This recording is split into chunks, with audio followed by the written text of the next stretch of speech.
Good morning. Sebelum kita mulai, mari ngeteh dulu.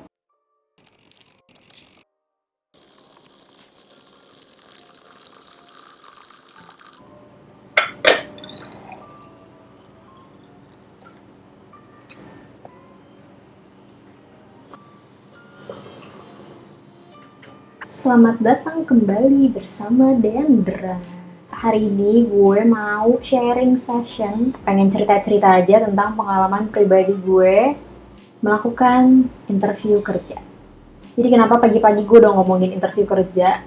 Sekarang kan lagi banyak banget orang-orang yang sadly harus di layoff sama perusahaannya, dan banyak juga anak-anak fresh grads yang jadi mandek karena perusahaan-perusahaan tuh lagi nggak buka opportunity baru, lagi nggak recruiting gitu.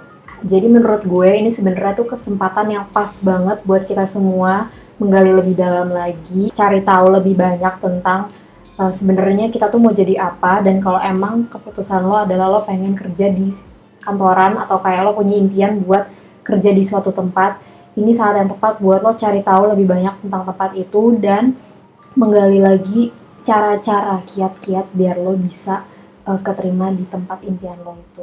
Ini yang gue ceritain semuanya bener-bener cuma pengalaman gue aja, belum tentu semua tempat kerja tuh begini ya guys. By the way, pengalaman yang gue mau ceritain ini kebetulan gue itu ngelakuin interview kerja itu udah 2 tahun yang lalu, dan itu kondisinya gue belum berpengalaman sama sekali, gue masih fresh grad, gue nggak pernah internship, dan gue lulus dari universitas swasta. Jadi tanpa berlama-lama lagi, mari kita mulai. Seperti yang kita semua tahu, kalau misalnya lo mau apply ke sebuah perusahaan, itu yang harus lo lakukan adalah yang pasti nyari job openingnya dulu. Kayak lo bisa nyari dari manapun ya, bisa nyari kayak di website perusahaannya, atau lo bisa sekarang tuh udah update rata-rata di LinkedIn. Nah terus abis lo cari job openings, itu biasanya mereka ngasih kriteria, kayak misalnya lo harus lulusan jurusan apa dengan IP sekian bla bla bla. Tapi kalau gue personally ya, gue selalu dikasih tahu sama teman atau kakak kelas atau saudara atau siapapun yang HR, mereka selalu bilang kalau misalnya perusahaan nulis kayak gitu jangan lo patuhin bener-bener. Maksudnya jangan lo ngelihat kayak jurusan cuma boleh ekonomi, terus jurusan lo teknik industri, terus lo langsung kayak lo bubar gitu. Enggak juga, karena mereka lagi-lagi sebenarnya tuh akan ngelihat dari kemampuan lo, apalagi nih fresh grad kan, sebenarnya tuh kayak lo tuh bisa ngelakuin apa aja selama lo open minded dan selama lo mau belajar gitu loh. Abis itu kalau misalnya lo udah tahu job opening, lo udah tahu kriterianya dan lo rasa kayak oke, gue mau apply di sini. Kemarin itu gue nyiapin CV, gue bikin CV sendiri, dan CV itu kalau bisa sebersih tapi menarik, gak yang basi, bikin yang agak berwarna, terus fotonya yang disesuaikan dengan tempat lo nge-apply. Kalau lo apply ke perusahaannya yang kayak bagus, yang rapi, yang kayak super terstruktur, ya foto lo kalau bisa pakai yang kayak rapi jas atau kemeja polos. Terus kalau misalnya yang gue baca ya dari internet, CV itu sebaiknya lo deskriptif. Jadi misalnya kayak lo punya pengalaman organisasi sesuatu, misalnya organisasi A. Nah itu tuh ada deskripsinya dikit, lo di A tuh bertanggung jawab sebagai apa, lo ngapain aja, kalau bisa ada achievementnya juga boleh.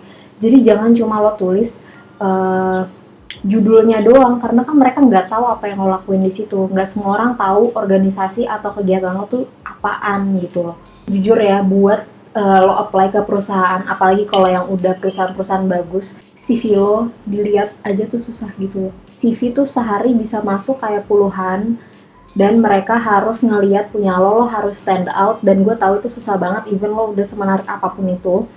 Jadi kalau misalnya lo punya kenalan orang HR atau lo punya kenalan dari suatu company, itu sangat berpengaruh kalau lo di refer. Itu beneran ngaruh banget sih, maksudnya koneksi itu penting.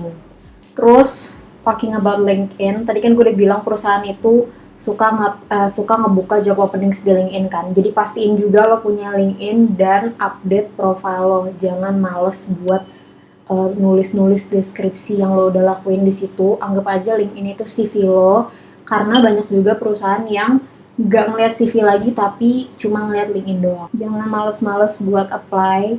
Dulu itu Jujur gue tuh apply nggak sebanyak itu perusahaannya, kayak gue cuma nge-apply ke 10, ya itu nggak banyak buat ukuran fresh grad yang apply sebenarnya tuh dikit. Cuma kalau gue boleh saranin lo apply aja ke sebanyak-banyaknya yang posisinya lo mau, tapi ya jangan ngasal juga. Ini ada cerita lucu, jadi dulu itu gue nge-apply kan kayak langsung sehari 5 gitu ya. Terus gue tuh nggak inget gue nge-apply kemana aja, jadi gue tuh emang ada beberapa perusahaan yang gue tuh kayak ngasal gitu.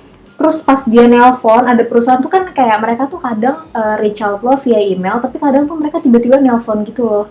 Kayak cuma buat konfirmasi, nanya kenapa lo tertarik gitu-gitunya tuh lewat telepon. Dan gue tuh kayak nggak tahu itu yang nelpon siapa. Terus gue kayak nanya, maaf ini dengan siapa ya? Terus dia udah ngasih tau perusahaannya, terus gue nggak inget gue nge-apply posisi apa. Terus kayak end up gue kayak nanya, mohon maaf ini untuk posisi apa ya gitu dong. Kayak itu fail banget sih, lo jangan sampai kayak gitu ya, sumpah. Kayak entah gimana cara lo tulis kayak, atau mungkin ya kebetulan waktu itu gue apply-nya ke posisi yang beda-beda. Emang kayak ya namanya juga mencari jati diri ya, kayak ngasal aja gitu. Yang penting lo harus punya catatannya dan lo kayak tahu lo apply apa di situ dan kenapa lo mau apply di situ gitu loh. Jangan kayak gue. Terus gue mau nambahin, gue tahu lo apply ke banyak perusahaan dan pasti sistemnya masif. Nggak mungkin semua perusahaan lo tertarik banget. Pasti ada aja yang kayak second, third, fourth, atau even the last option gitu. Cuma kalau ngirim email, pastiin jangan sampai pas lo kopas nama perusahaannya lupa lo ganti. Sumpah, gue pernah ngelakuin itu deh. Sumpah, gue pernah ngelakuin itu. Oh juga pernah supaya itu menurut gue skakmat banget sih, kayak gue jadi perusahaan ngelihat, ini perusahaan ini kayak ya menurut lo aja lo bakal diapain sama tuh perusahaan gitu loh. Sumpah kalau bisa setiap email lo personalize, lo bener-bener ketik ulang, jadi rasa apa ya, rasa personalnya tuh nyampe gitu. Terus kalau misalnya lo udah apply, masuk ke misalnya lo dari telepon ya, biasa perusahaan tuh bisa jadi kayak nelpon lo, bisa jadi nge-email lo buat nge-invite lo ke tes-tes mereka. Nah, gue pengen ngasih tahu pengalaman gue untuk beberapa tes yang gue jalanin atau beberapa tahapan yang pernah gue lakukan saat proses apply kerja itu. Nah, yang pertama, gue itu pernah yang namanya tes online test. Perusahaan-perusahaan gede itu banyak yang ngasih lo kayak link buat lo main game, dan ini tuh auto reply. Jadi biasanya setelah lo apply CV lewat email tuh langsung dibales dengan lo harus ngelakuin game ini, dikasih waktu berapa hari buat lo nyelesain itu gitu. Yang kedua, psikotes secara tertulis ya. Kalau lo pernah kayak ujian-ujian buat masuk universitas gitu, itu kan biasanya ada kan ya standar psikotes sih, kayak lo disuruh gambar lah, gambar pohon, gambar muka orang. Oh, terus ada satu tes namanya Kraepelin test, tahu nggak sih? Yang kayak satu kertas gede, isinya angka semua, bener-bener angka semua. Jadi dia tuh kayak lo dikasih waktu untuk ngerjain per barisnya kayak berapa detik, gue nggak tahu. Jadi lo kayak disuruh misalnya ada 1, 2, 3 angka, lo disuruh jumlahin angka pertama, kedua, angka kedua, ketiga, lo jumlahin terus sampai atas. Terus nanti kalau belnya bunyi, lo pindah ke baris berikutnya, lo kerjain ke atas, terus belnya bunyi ke kanan lagi, terus-terusan. Dan setahu gue itu tuh tesnya buat ngeliat kestabilan lo, tingkat kefokusan lo. Sebenarnya nggak harus latihan, tapi kalau bisa latihan lebih baik. Ada juga, gue pernah ya interview jadi intern, lo bayangin gue pernah interview jadi intern di salah satu perusahaan startup terbesar di Indonesia. Jadi di undangannya tuh cuma interview gitu. Terus kayak gue masuk, gue langsung ditanya kan, tell me about yourself, bla bla bla, kenapa lo mau di sini dan seterusnya. Terus udah dong selesai kan. Terus habis itu tiba-tiba gue dikasih spidol, disuruh nulis di papan tulis. Dan pertanyaan yang waktu itu gue dapet adalah, dalam 1 tahun berapa banyak popok yang dibutuhkan di Indonesia? Pas dia nanya ini ya shock lah gue, maksudnya apa coba kan, gue nggak tahu trik-triknya tuh kayak gimana. Tapi setelah gue pulang akhirnya gue baru cari tahu si guesstimate questions ini sebenarnya tuh apaan, cara ngerjainnya gimana. Akhirnya gue baru tahu kalau lo harus menceritakan, lo harus menuliskan analisa lo, apapun itu, dan lo tanya pertanyaan sesuai dengan yang menurut lo perlu, dan lo menuliskan jawaban lo dengan angka tentunya. Cuma ini sebenarnya tuh nggak ada yang salah, nggak ada yang bener. Yang mereka lihat tuh kayak jalan pikir lo, cara lo berpikir tuh kayak gimana. Jadi lo harus latihan, belajar bener-bener. Sekali lagi namanya guesstimate questions. Lanjut, gue mau ngasih tahu pengalaman gue untuk mempersiapkan interview apa aja yang pernah gue siapin. Jadi sebelum interview biasanya gue itu nyiapin kayak CV dan lain-lain yang harus dibawa di hari interview itu. Terus gue latihan ngomong depan kaca biasanya. Kalau perusahaan yang multinasional, gue pasti latihannya pakai bahasa Inggris. Terus gue juga ngelakuin research atas company itu, atas posisi yang gue mau, atas divisionnya, apapun latest newsnya. Lanjut ke most common questions. Jadi pertanyaan-pertanyaan yang sering banget muncul pas interview, itu diantaranya yang pasti selalu muncul selama gue interview adalah tell me about yourself. Kenapa lo mau kerja di sini? Apa strength and weakness lo? Apa pencapaian terbesar lo? Where do you see yourself in 5 years? Yang terakhir, pertanyaan yang menjebak menurut gue adalah do you have any questions? Jadi pertanyaan-pertanyaan ini itu ya dari pengalaman gue sih emang selalu muncul ya. Itu udah banyak banget di internet cara ngejawabnya kayak gimana. Cuma yang gue bisa sharing di sini adalah tell me about yourself itu bukan lo nge-describe CV lo, bukan lo ngebacain ulang CV lo karena basically mereka udah lihat dan udah baca. Cuma lo gimana caranya, lebih baik lo bisa bikin namanya story statement dari cerita hidup lo. Jadi lo lebih baik bikin kalimat yang seperti ini, jangan kayak gini.